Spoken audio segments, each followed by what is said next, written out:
Hey, how's it going? So, I've decided to go ahead and put together a video for replacing the radiator on an LR3.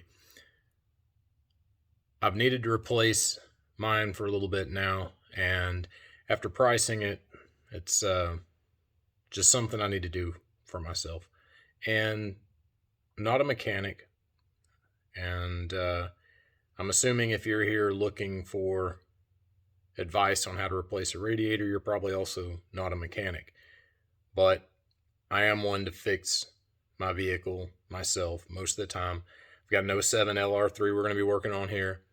It's got 250,000 miles on it, maintained mostly by me throughout its life. And I'm pretty handy, but trying to find guidance on how to replace the radiator, I've really just come up short, and I feel like there isn't a good video out there, at least that I was able to find on YouTube, to show you how the process really works. There's some real quick flash throughs that just don't give you the details that you need, and I had several spots that I got hung up that nothing really gave any clarity on how to get past it. So I decided to put the video together. I fought through it. It's going to be kind of backwards. A lot of the things you see are kind of do this, this, this, and this to take it apart. Now assemble in reverse order. I'm already at the halfway point, so everything's already out of the vehicle. I'm going to be putting it back in and then kind of talking through what it takes to put it in and what those problems were in taking it out. So hopefully you can see kind of here's the disassembly, take it out in reverse order, if that makes sense. Hopefully it works.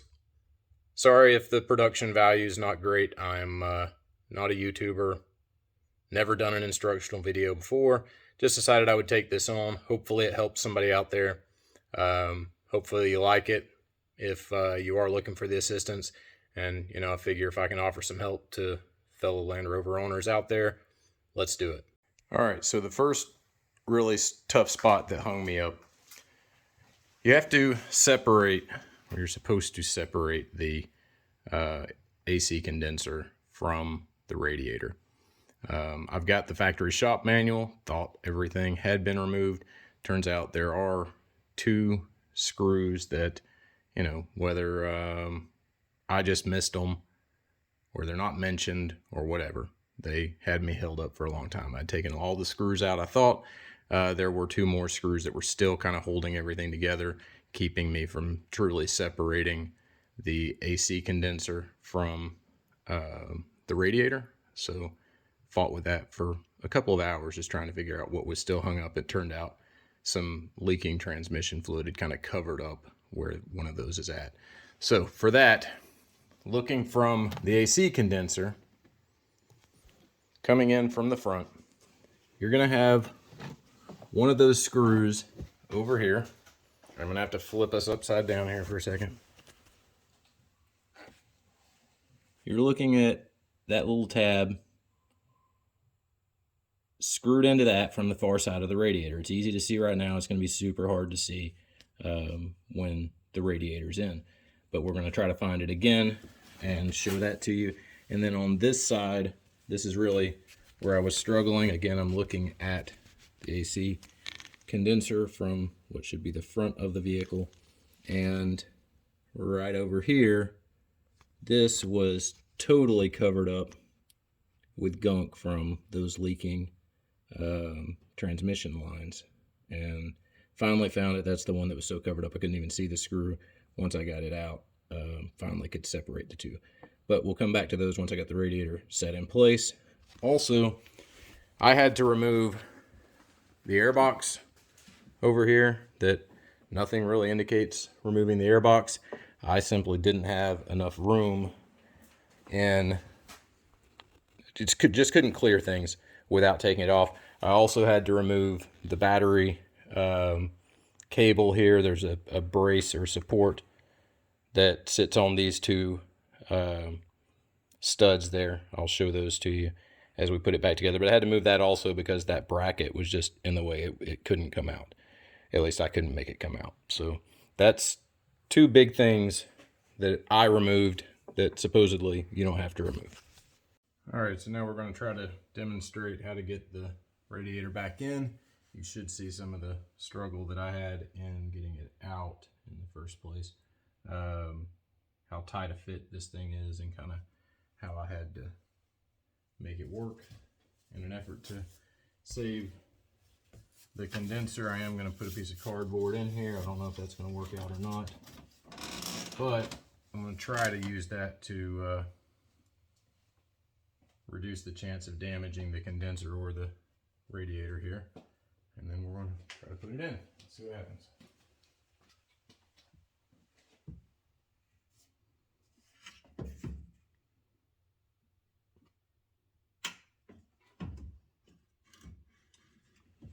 I've hung up before, so we're going to try to finagle it here a little bit.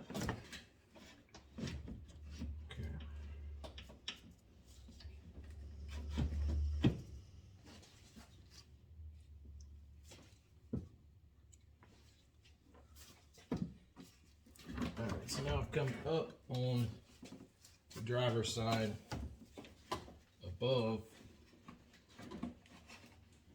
the, so that the radiator mount is actually above some of the stuff here. It's actually between the power steering lines there. Hopefully that doesn't cause a problem. And if I didn't mention it before, I'm not a mechanic. I'm just a guy that hates to pay mechanic prices for something that I can usually manage myself. Alright, so that gave me the room to get the mount down on the passenger side. Now we're going to try to move all this out of the way to get the mount down on the US driver's side. Let's just get that out of the way. If I say driver's side, obviously if you can't tell from the way I talk, I'm in the US, so my driver's side is the left side. So figure that out from here on.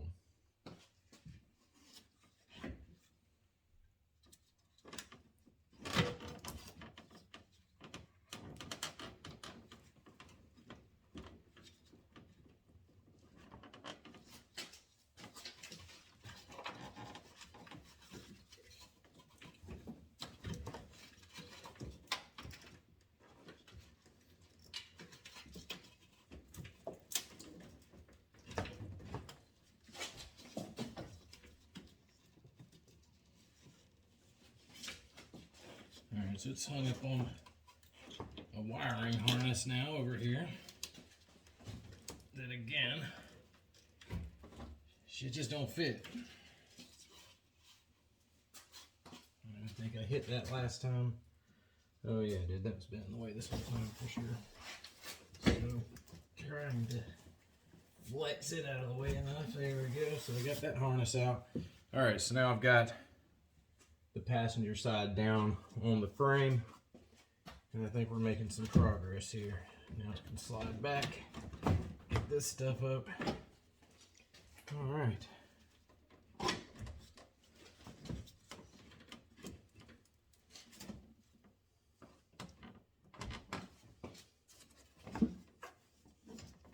I feel like I've got everything out of the way on this side now, but I don't. It's got wires in the way here.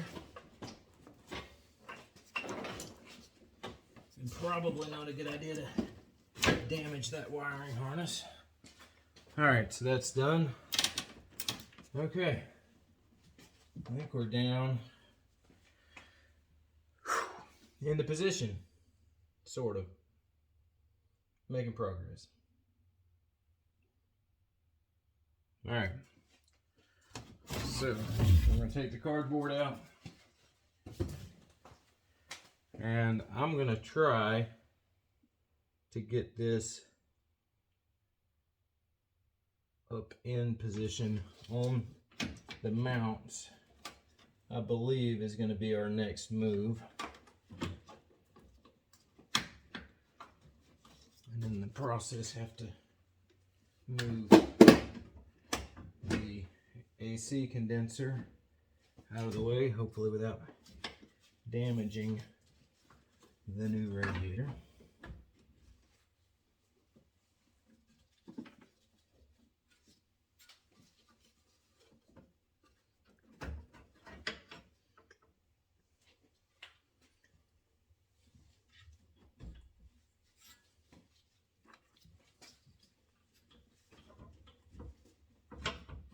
So there are two little tabs that the AC condenser go into that you have to lift the condenser up and off of those two tabs. And I'm going to show you those because that was another piece that was a pain in the butt. That was really what I was trying to accomplish the whole time, that those 8mm nuts that I've already, or screws that I've already referenced, that those were all in the way and kind of the reason that I couldn't make happen what I needed to there. So I'm going to show you those tabs. Just got to remember to do that also. Alright, so we got driver's side mount in place.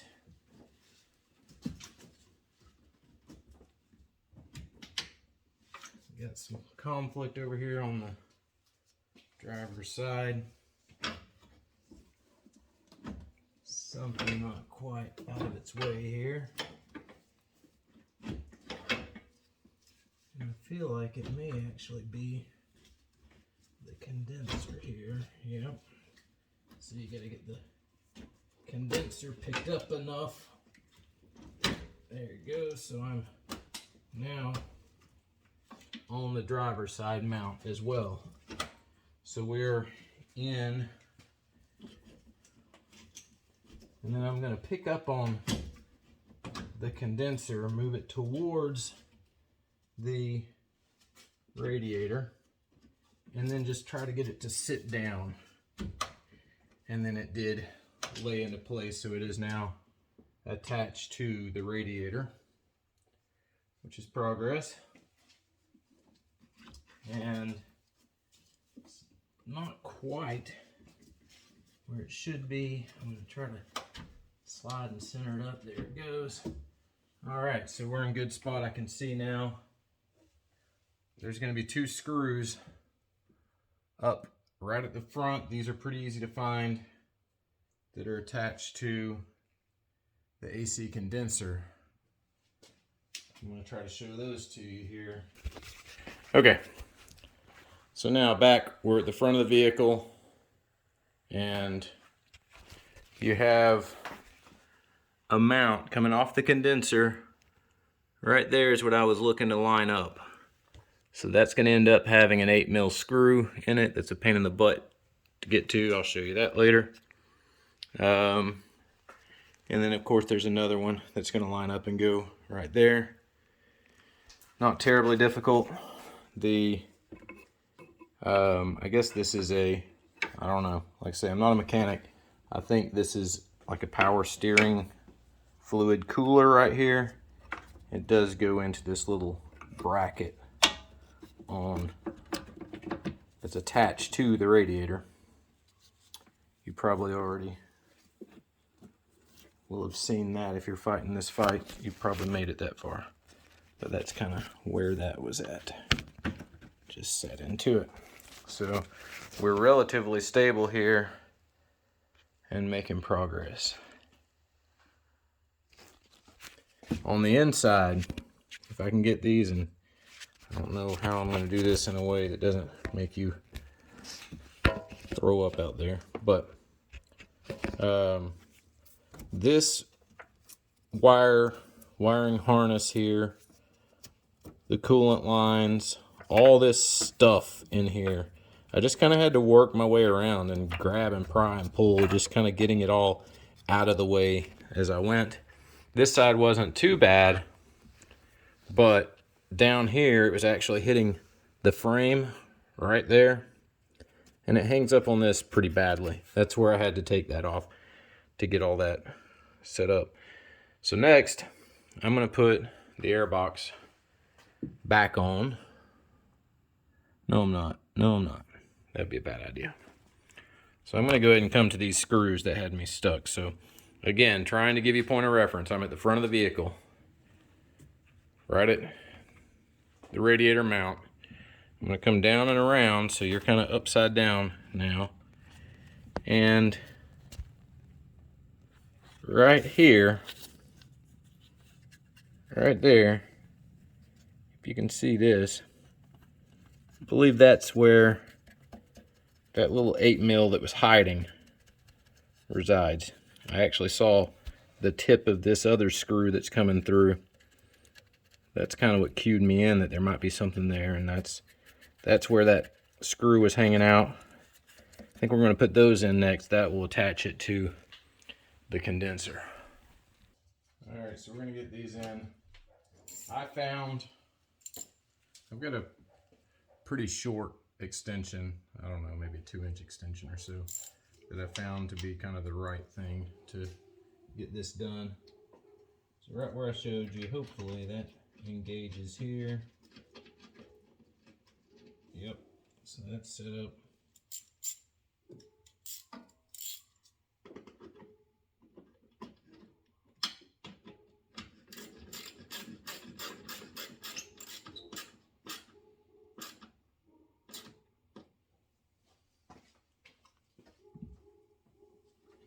And on the other side, again, this one's a bit more of a pain to see it, but you kind of know what you're looking for. You can see that end of the screw, that silver screw that I showed you that was kind of a point of reference. You can see that under there better than you can see the spot that you're needing to get to actually attach. That helps you kind of get where you need to be.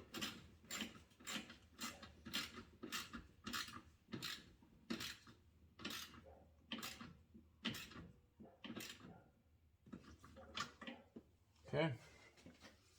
Then I'm going to put the front 8mm in place.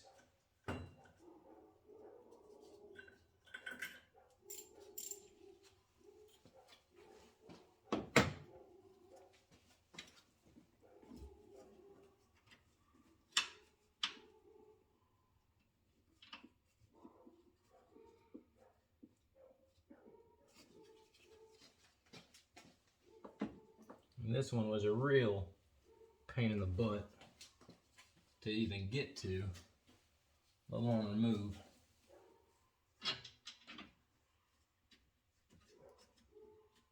But we made it work. We got it.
I ended up using, I've got, I don't know, these are gear wrench, reversible gear wrench that's got the ratchet on the end.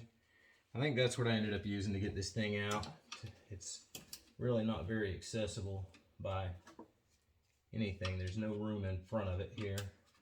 And even with this, once I got it most of the way in, even the ratchet head there becomes a problem just because of the angle on this. Now, if you guys have better tools than me, you might can recommend something that fits in here a little bit easier and can make quicker, easier work with this. So this is what I've got. That's how I did it. So I'm gonna do that in reverse, and this is gonna be, it'll feel like the next 20 minutes of this video, no doubt.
Okay. All right, so next, pain in the butt. So before we get this mounted up, I need to get the deflector back in there. And mine's old. I didn't say, I think I did at the beginning. This is a 2007 LR3.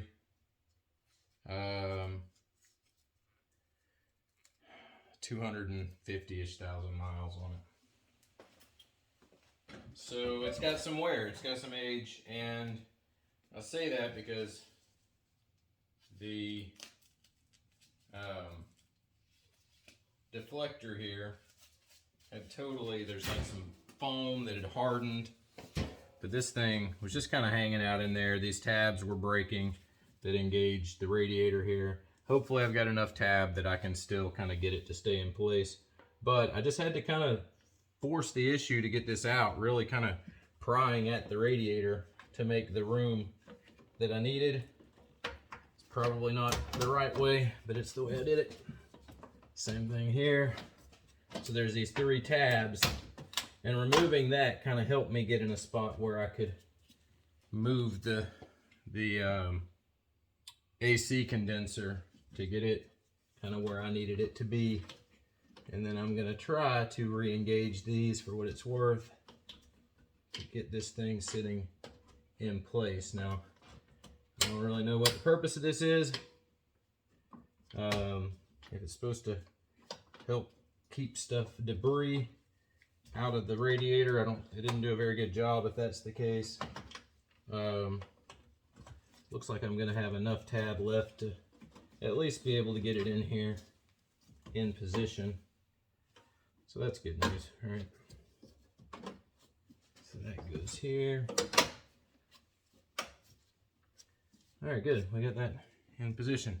So I say it didn't do a very good job because the recurring theme that I've seen in these videos is the amount of junk that had piled up between the condenser and the radiator was pretty ridiculous. So I promised I'd show these to you anyway. All right, so I'm going to take you and try to show you the old radiator. So this is kind of the condition that bottom section was in, just how much crap had piled up down there. But the tabs for the condenser are here and there. The tabs on the condenser just kind of slip down in there, and that's why I said I'm going to move the condenser closer to the radiator, lift up hard on it, and then drop it down, and then it pretty much went right into those slots. So yay for that. Next, we're gonna put the radiator mount bolts. These also are quite the pain to get to. See if we can get those knocked out here. There was no good way that I found to get to them. Definitely the right tool would make that job much easier. I don't have that tool. The driver's side wasn't as bad. The passenger side's a real pain because it's got this wiring harness that sits right over top of it. The way the radiator mount is made, there's really no good way to get to it. I've got a crappy Harbor Freight U-joint type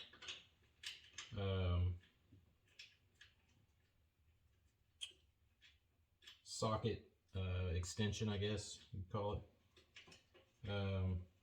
It didn't make easy work of it, it made possible work of it. So that's what we're going to use here.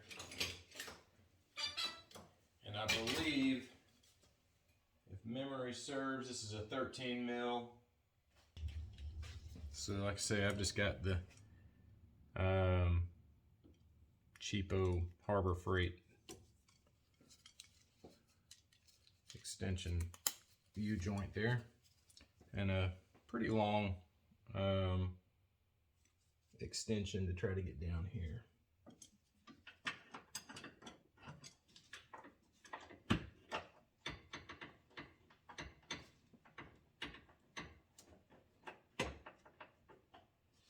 And this made relatively easy work of this one.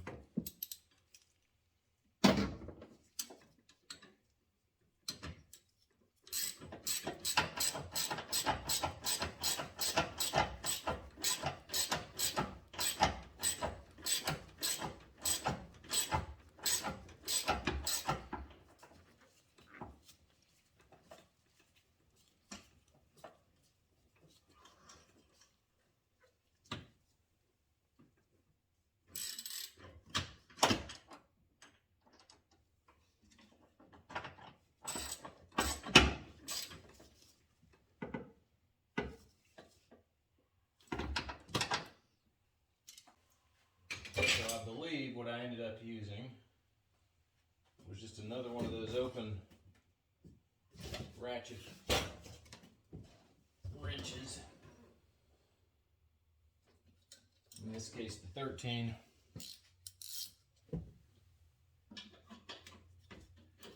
Yep, that's what I did. So we're just going to do the best we can with this. Because I actually worked with that wiring harness here a little bit, trying to figure out, okay, how can I turn that loose? How can I just get it out of the way?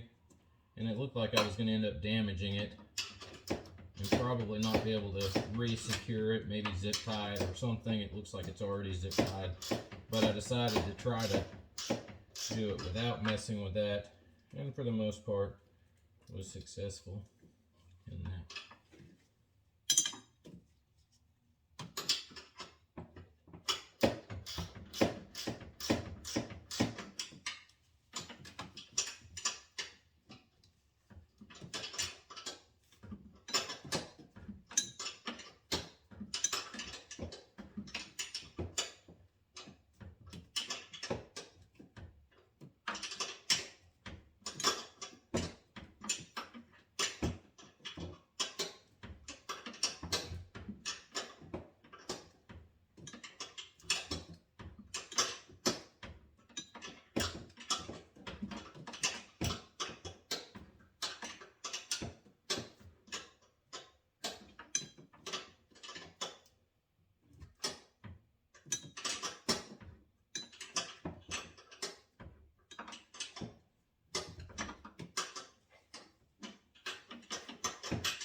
Getting there. Okay.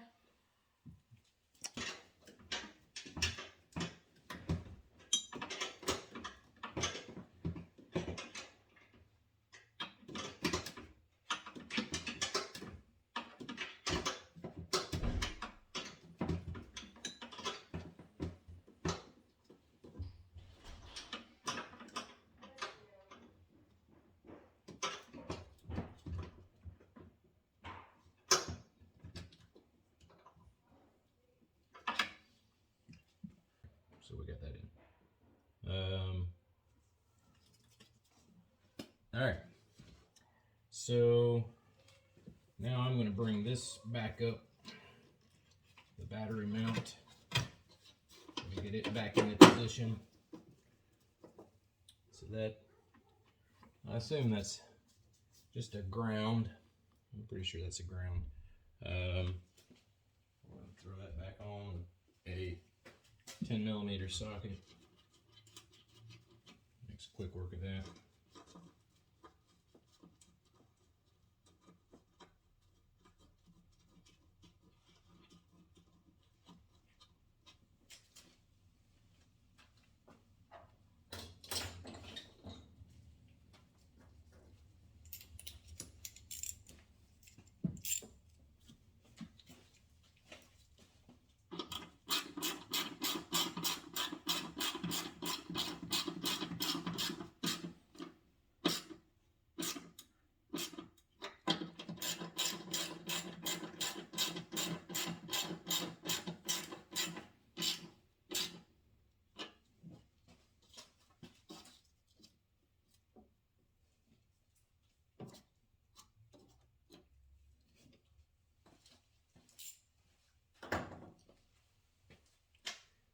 All right, then we're going to put the airbox in.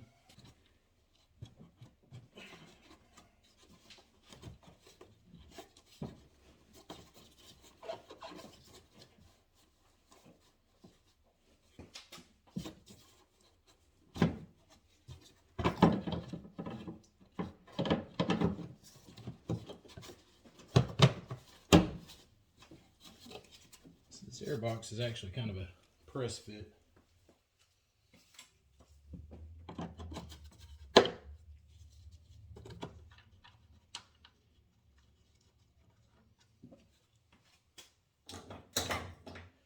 Alright, so you're just going to put this in with a T25 Torx.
Alright, so on your AC, or your AC lines coming in, there's a 8mm screw directly down at the bottom. You'll see the plastic piece. It's not real hard to see where it's at, but it's an 8mm screw set into the bottom of that. I think I've grabbed the wrong one. Here we go. Mine was blacked out with soot, or grime, I guess I should say. But it wasn't too hard to find that one and snug that up.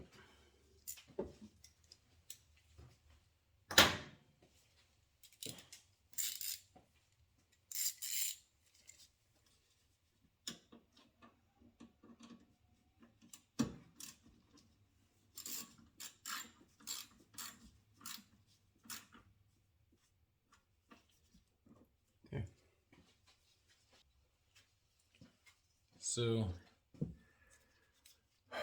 these little guys, the Radiator, I don't know what you would call these. They go through these rubber pieces. They have a square hole on the outside edge that you have to press with something, a little screwdriver or something, to disengage them. You just kind of push in from the side. You'll see the square hole that you've got to fight it from. Just push those out from over there. And then I used some channel locks and just kind of grabbed hold while I was pushing on it to work it up. I don't know if they're supposed to be easier to bring out than mine were, but mine were kind of a pain in the butt.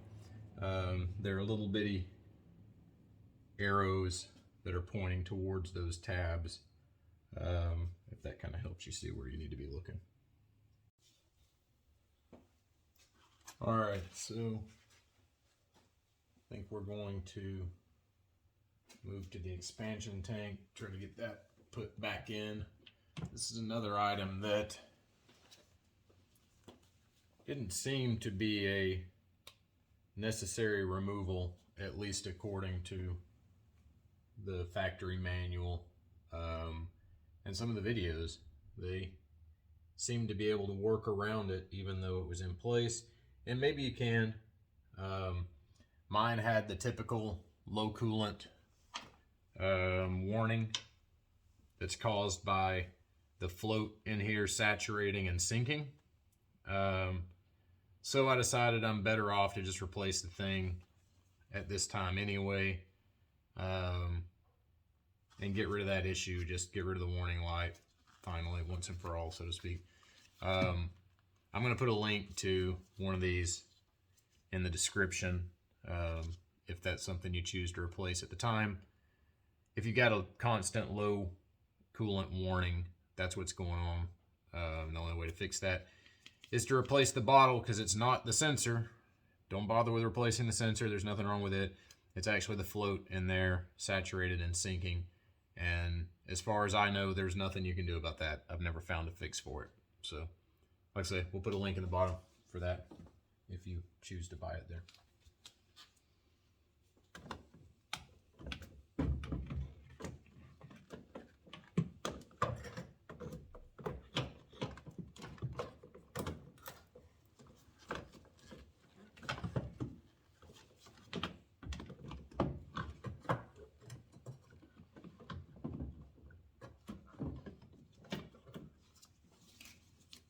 So we're going to have to plug in the sensor at the bottom of it. It has a place at the back that engages. Let's see if I can show you that. All right, so you see kind of the angle we're coming from, straight back at the back. You'll see it right back in here. If I can get my finger right, kind of right there, that circle, it engages that at the back. It's also going to have a place, tell you what, I'm sorry, this camera, but, all right, so right here, this piece is actually going to go underneath this metal piece. We'll get those kind of flipped around here. Don't know that it matters, but that's the way it was originally, so we're going to flip them like that to get that piece in. You got two bolts down here that had to come off to take it off, and then the coolant line down at the very bottom that has to come off, just with a tension fitting on that.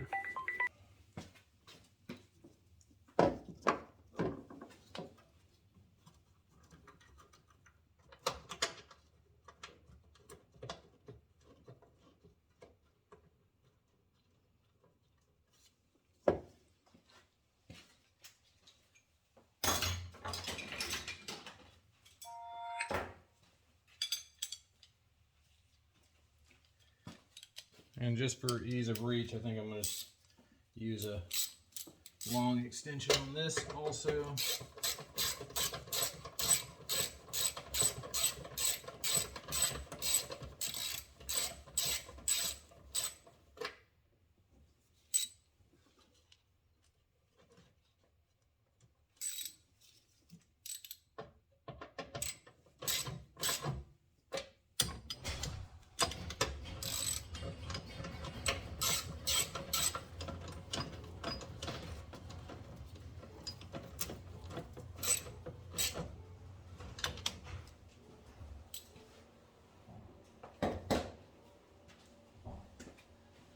your power steering fluid engages with the side of this expansion tank. Alright, so putting the expansion tank on, just put the hose back on, put the whatever, the hose tensioner on. Then I've put the differential vent tube here, put it back into place. Down on the radiator you see a place, you should be able to see it right here. This is right down the face of the radiator, right below where the transmission cooler line is. Diagonally down from that, there's a place that, there's like a clip, just kind of press fits into there to hold the bottom of that vent tube, and then up at the top it secures on just a little clip that's there on the AC lines. Also, the power steering cooling line, it's going to be the black hose, or the black metal hose that you should hopefully see down there below and behind. It's below the AC lines, behind that vent tube. That has a little place on the side of the radiator that it clips into. I've moved around to the front of the radiator here to hopefully show you. You see the little clip there that's going to grab hold of them once I move it in. You should see that right here.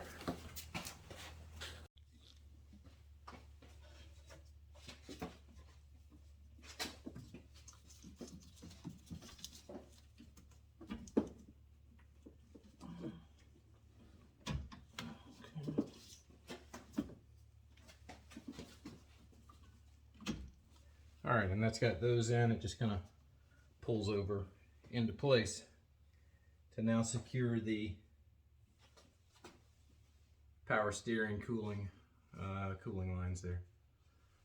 All right, so we've got those in.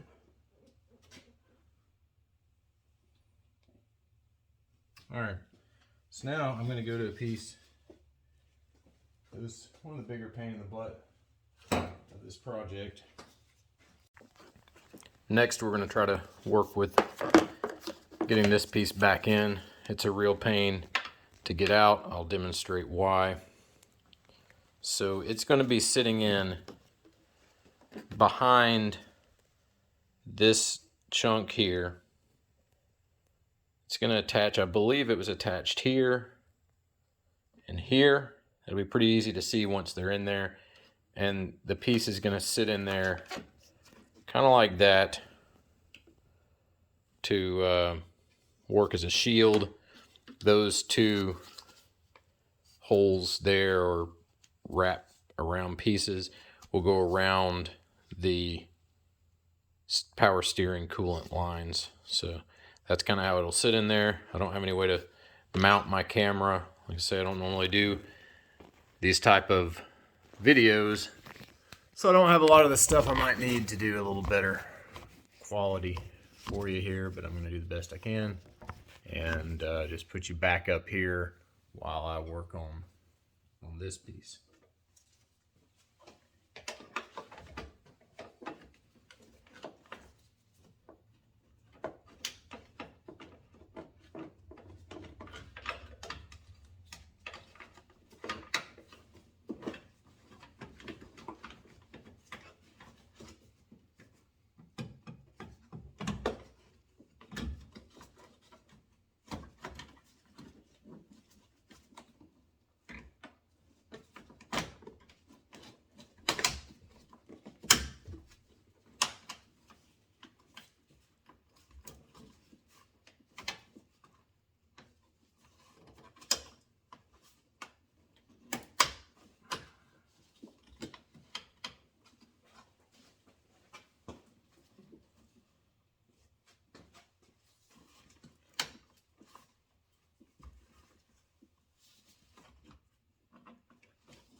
Okay. So this is how that piece fits in here. So you can see it's lined up here, kind of closed off. That's going to line up right there. And these clips, these that you're familiar with from removing other stuff that you'll have to go past if you've never done these before, they just kind of, normally you would pull them out from this side. I'm sure there's a tool to take them out. I always have to use flathead screwdrivers, but I don't know of any way that I'm going to be able to get them back in here where they're supposed to go. I don't know how they ever got in the first place. I think I'm going to actually put them back in from this side and let it just hang out that way. It'll make it easier to remove if I ever have to do it again. It'll still hold everything the way it needs to. I don't really see any downside to putting them back in that way. And that should hold that exactly the same way that it was. So there's that piece, and that again has to be removed to get to that bolt. I think I showed you that earlier. As I was trying to twist that back in there, it was getting hung up on the hood release cable up underneath here. Be mindful of that when you're putting it back in. That's something I was just dealing with on getting that into position.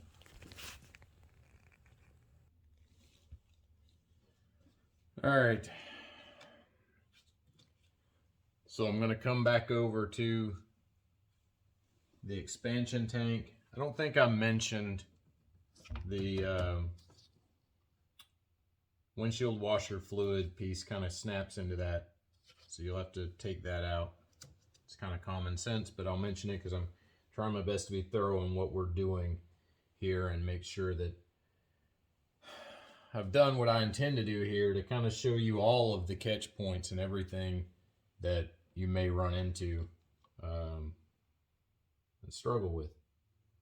You know, everything says install in reverse order after you've taken it apart. I'm doing this video in a way of almost remove in reverse order.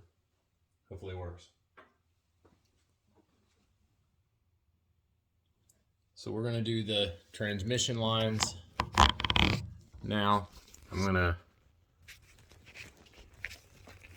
So the transmission lines, where the two red caps are, one on the bottom, one on top, there'll be transmission lines going in with the screw down type fittings on them. The position of them made it a pain to take off. Hopefully it's a little easier to put on, but that's what I'm going at now. You should probably see right down there near that other red cap, you'll see the transmission line just sitting there at this point. So we're going to work on putting that on.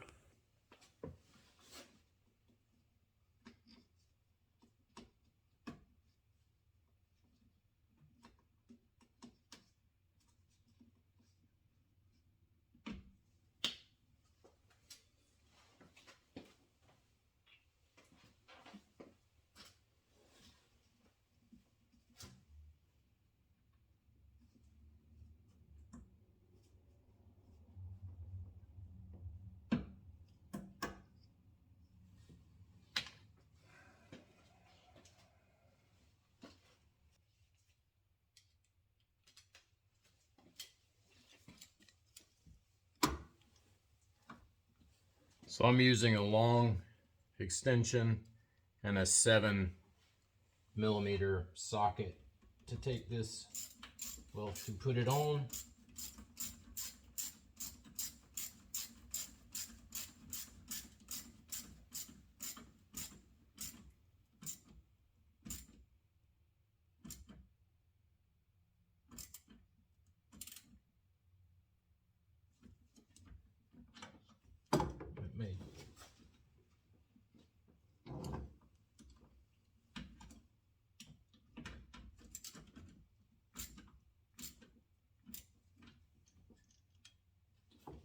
relatively easy work of that.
All right, transmission cooler lines are back on. Go ahead and put the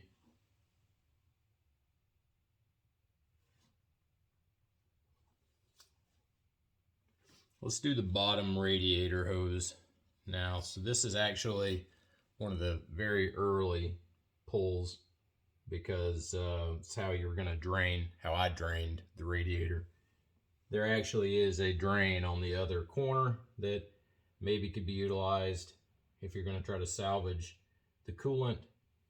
I opted for pulling the big hose and just dumping it. All right, so from coming from the driver's side, we're going to come right underneath, and you're going to find the big coolant hose right here. I've actually already stuck it in place. I just need to move that clamp into place to lock it on. But underneath here is where you're going to find that coolant hose. Pretty easy to find. If you can't find this, probably getting out to a rough start for you. So I'm going to go ahead and get that put into place. And again, really don't have a way to show you while I do that, so you're just going to have to imagine how that goes. All right, for all the hose clamp stuff, I use this tool here, the hose clamp removal tool. This one happens to be a Craftsman, I believe. Yep, so it's a Craftsman. If I can find a link for it, I'll link it also. If you don't have one, it's a good tool. So makes a little bit easier work of working with these spring type hose clamps. All right, so now we've got the hose clamp in position there.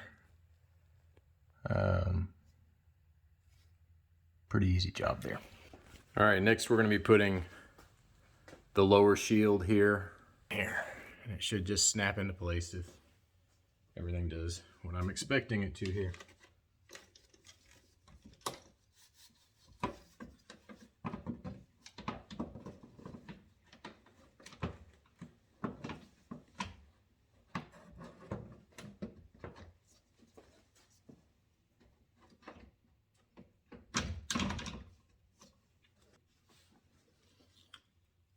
All right, and the tabs to remove that are actually up top, not down low. All right, if you can see, try to get some light in here. Below the radiator hose, all right, right below the radiator hose, you can see right here, this is actually the tab that you use to release this side. And then over on the other side of the radiator, a little bit easier to see, that tab right there. You push that away. The ones down low don't have a locking tab, so you don't need to mess with it. So we got that in. Put the upper radiator hose on.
All right, so that upper radiator hose, and I just replaced clamp here.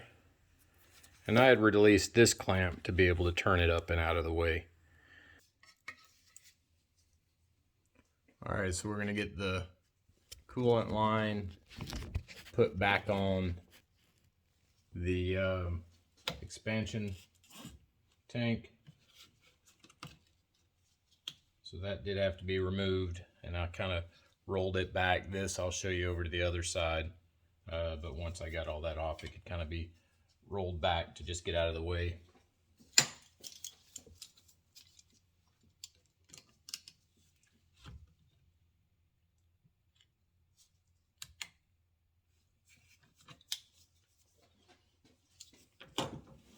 Then we're going to come over to the other side at the top of the radiator right here. This hose is going to connect there.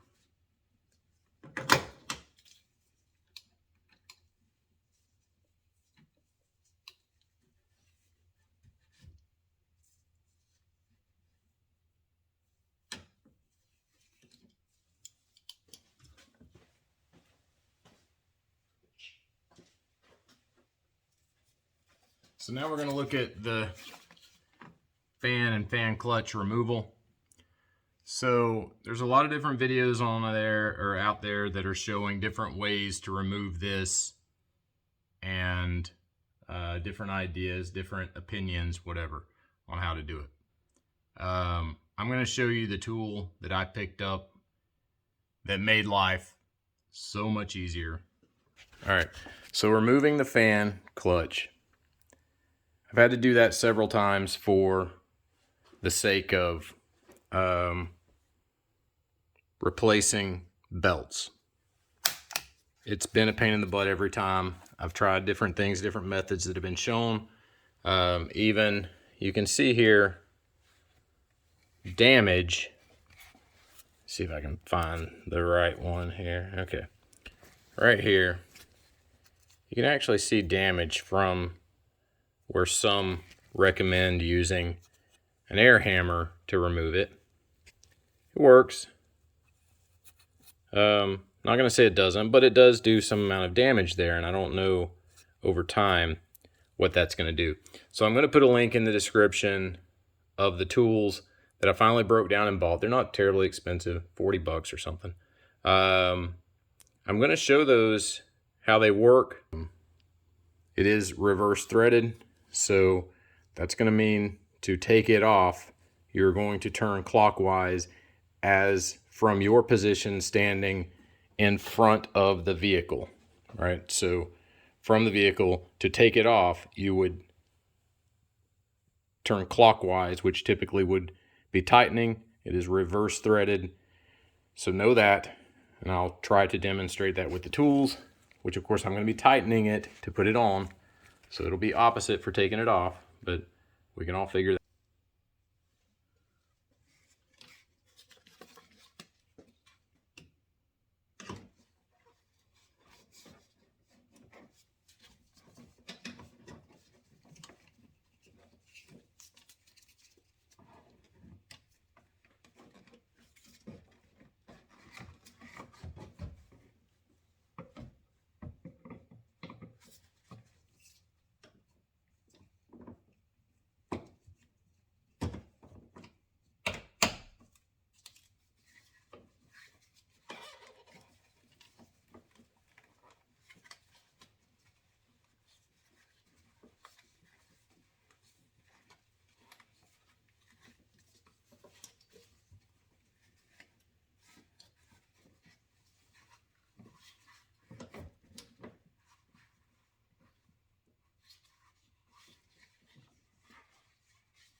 All right, so here's the tools to properly remove the fan clutch. Just buy them, just get these, save yourself a world of heartache.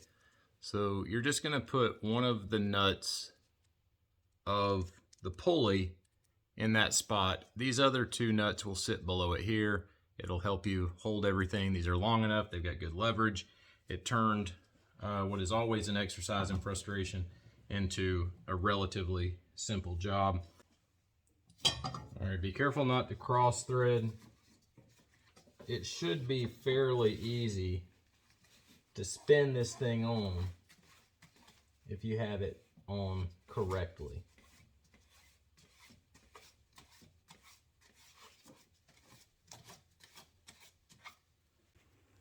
All right, I'm going to try to bring you down here, and you'll see if you've got this on correctly,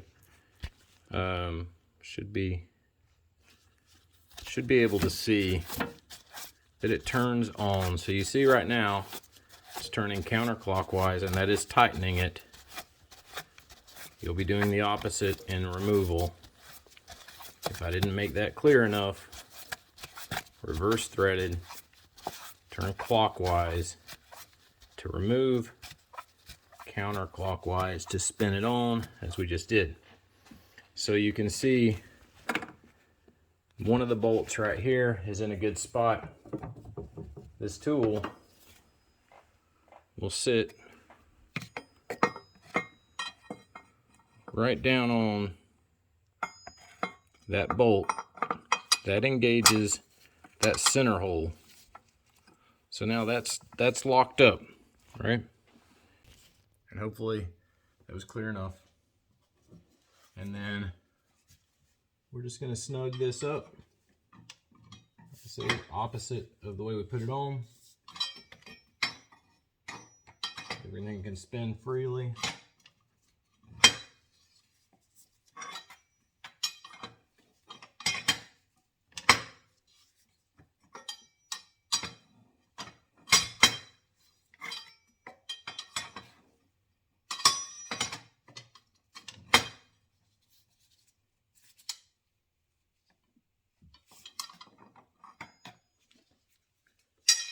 All right, so that's got those on, and again, if you don't pay any attention to anything else that I say in this video, pay attention to these. Link in the description. You want them.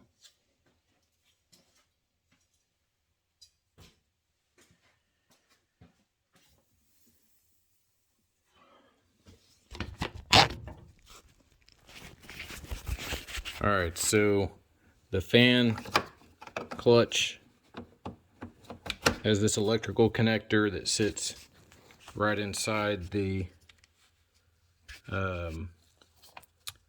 bottom shield for the radiator. It's plugged in right there, stays in that little housing there. It will be clipped to the top piece. You're gonna have to unclip this piece, this wire. Where is it at? You're gonna have to unclip that from the top, the upper shield, early on in this job. So we're really coming together now. We're gonna put the top shield in now, and I'll just kind of move it into position. There are places right here, these slots that you see. Maybe you can see, yep, there you go. They're in these slots. You just kind of reach under them and push those tabs together. That'll release them.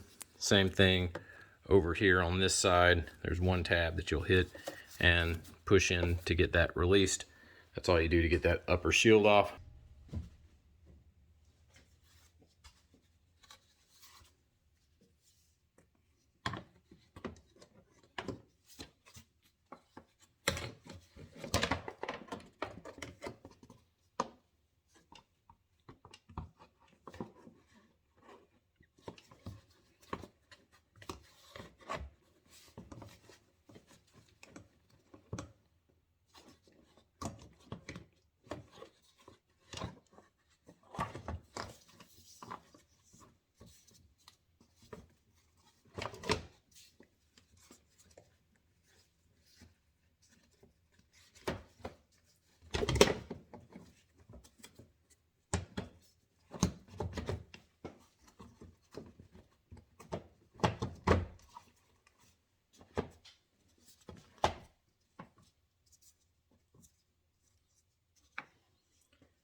All right, we're starting to look somewhat normal again.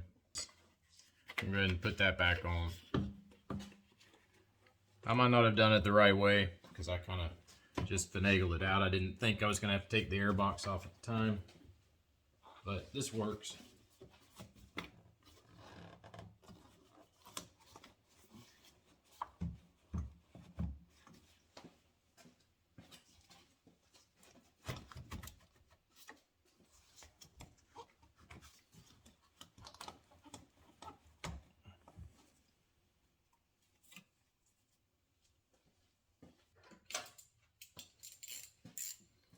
So we're going to use I believe this is a 7 mil. All right, it's a 7 mil socket to run these on. Or take them off. I'm going to use a 7 mil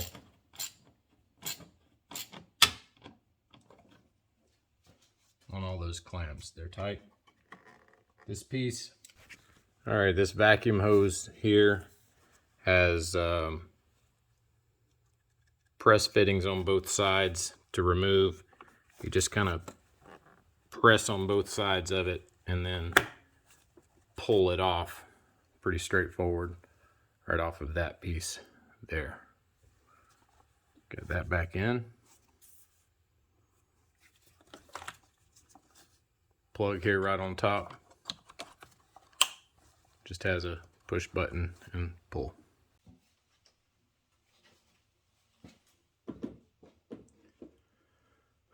So I use Dexcool. I've got this Xerix or Xerix, whatever the heck, the Valvoline stuff. I'm actually out of it. I'm going to use the Prestone that also shows Dexcool orange. We're going to use that.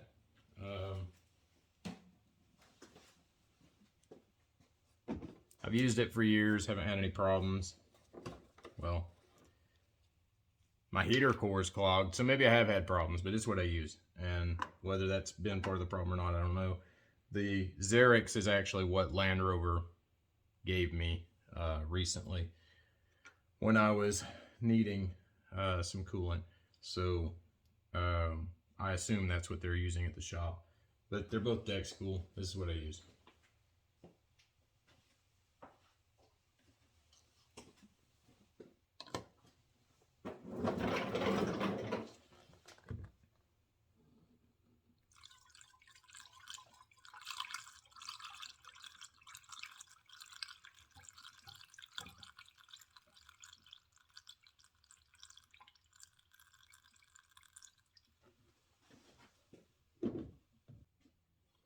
All right, so the way I typically get coolant to go into these things, because I've had some struggles before with it just sucking air and not wanting to cooperate in getting air into, or coolant into the system. I'm going to show you here kind of what I do. Again, may not be right, but it's how I do it. I'm not a mechanic. Works for me. Take that loose.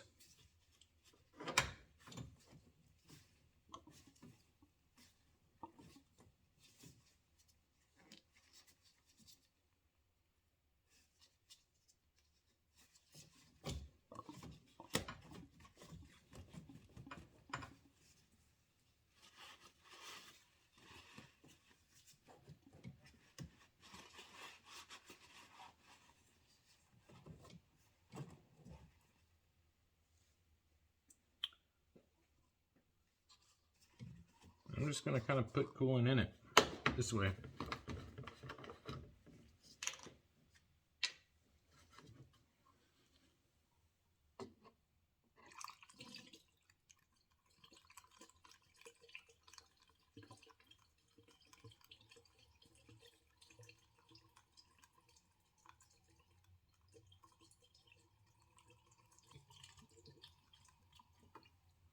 And I will mention, I've got a bleed right up here. Right up here. I've got a bleed. You should have a bleed up there. My 05 did not have a bleed. My 07 does have a bleed. I've removed that to allow air out of it, and I can hear the air escaping there while I pour this in. Makes things a little easier to get everything going. I'm not sure if that will actually leak on me right there, but I'm gonna fill it just in case.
Alright, so you're going to have to take the grill off. To get the grill off, there should be 4 tabs here. Mine's old and broken. I've only got one remaining that's not broken off. And then down here, there's a tab that has to be pushed up. And over here, another tab that has to be pushed up. That one's not quite in place. Maybe able to see it do its thing. Alright, there it goes. So that's to be lifted up to take it off. That's how you get the grill off. The first piece that you'll have to remove is the engine cover. Or the last piece that you're putting on. You do have to take the oil cap off to do this. Whether you're removing it or putting it on. Oil cap is in the way of it. Alright, and for the engine cover, I find it easiest to just use an extension with a 6mm and just use it like a screwdriver basically to tighten those in.